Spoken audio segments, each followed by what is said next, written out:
Bonjour. Quand Nicolas Dufour m'a proposé d'intervenir sur le Bang, c'était en juin dernier. Nous venions d'inaugurer la première usine de Candela. Candela, c'est la société que nous avons créée en 2017 avec Nicolo Somaschi et Valerian Gies pour commercialiser des petits composants qui émettent une lumière quantique. Des grains de lumière, si vous voulez, des photons, un par un. Je suis devant vous aujourd'hui comme entrepreneuse, mais également comme chercheuse au CNRS où j'étudie ce type de composants depuis une vingtaine d'années. Quand on pense à tout ce que le laser a révolutionné dans notre quotidien, que ce soit l'Internet haut débit ou la chirurgie, on se dit qu'un composant qui est capable d'émettre de la lumière photon par photon a un rôle similaire à jouer dans ce qu'on appelle la deuxième révolution technologique quantique. Il s'agit par exemple de réaliser des communications extrêmement sécurisées ou de développer un ordinateur aux capacités de calcul complètement inégalables.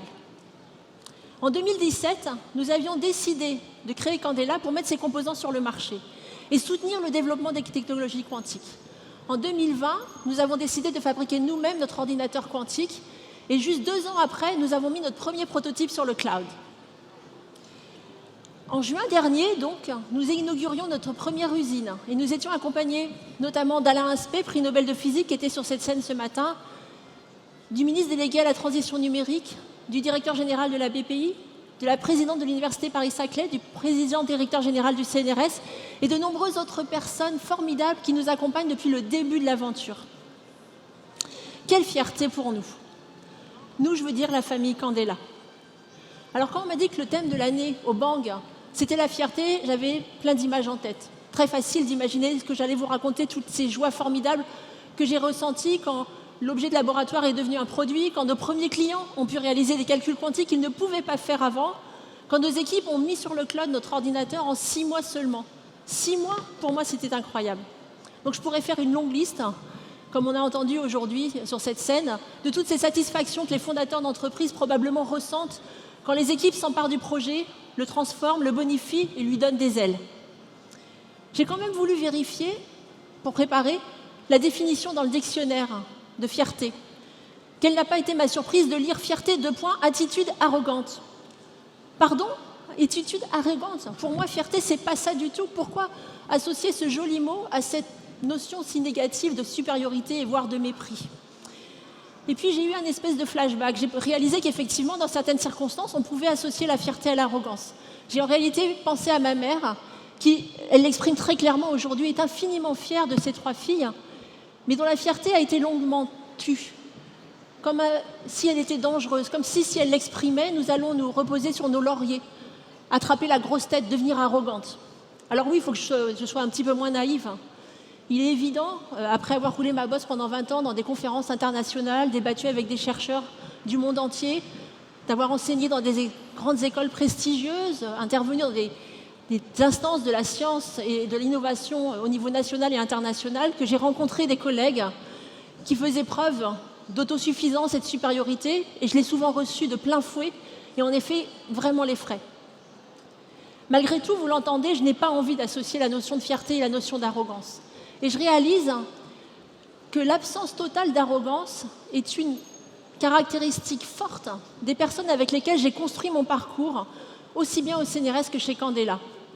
Je travaille avec des personnes brillantissimes qui n'ont jamais le moindre sentiment de supériorité. En science, on sait que plus on sait, moins on sait. Et dans le quantique, c'est encore plus vrai qu'ailleurs. Revenons 2 secondes sur le métier de chercheur. Nous ne serions pas nombreux ici à Bercy sans la recherche et l'innovation. Pourtant, je pense que peu réalisent l'inconfort inhérent lié à cette profession. Le chercheur, en voulant pousser la connaissance plus loin, se met en position quotidienne de réaliser qu'il ne sait rien, qu'il ne comprend pas.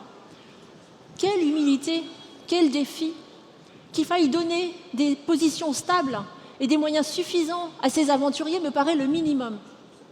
Avec Candela, j'ai découvert le monde de l'entrepreneuriat et avec la sensation grisante de faire quelque chose d'unique, le stress quotidien des fondateurs également. Ce stress qui peut être vraiment accablant. Malgré tout, dans les 2 cas, et c'est particulièrement criant dans les General Meetings de Candela, j'observe que l'intelligence et la dynamique collective peuvent être source d'une fierté immense et dont les équipes peuvent se nourrir. Je suis en effet intimement convaincue que la fierté bien positionnée, ce contentement collectif partagé, est une source, une puissance bien plus grande que l'arrogance. Chez Candela, les équipes, je dirais, ont une humilité à la hauteur de la tâche qu'elles se sont donnée. Vous imaginez, il s'agit de construire un ordinateur quantique. Certains voient dans cette quête technologique quelque chose de l'ordre de la conquête spatiale. Dans quelques secondes, vous allez entendre la bande-son que j'ai choisie. Et j'espère que vous allez reconnaître, en fait, des paroles échangées dans la salle de contrôle de la mission Apollo. Candela est là, dans la course du quantique. Concentrée, sérieuse, précise, enthousiaste, absolument convaincue du rôle crucial de chaque personne. Cette humilité nous conduit à ne pas griller des étapes essentielles, comme certains de nos concurrents sont tentés de le faire. Je dirais même que notre fierté réside dans ne pas être tenté de vendre la Lune quand dans le quantique, on en est au biplan. Le biplan du quantique, ne vous méprenez pas, c'est une prouesse technologique incroyable. Et ce biplan nous permet de nous entraîner, nous et nos clients, à voler. Je veux dire, bien sûr, à utiliser le calcul quantique. Ainsi, excusez-moi. Ainsi, l'humilité que nous avons choisie nous permet de garantir, de gagner la confiance de nos partenaires. Nous délivrons ce que nous avons promis, toujours. Et ne vous méprenez pas, nos ambitions sont immenses.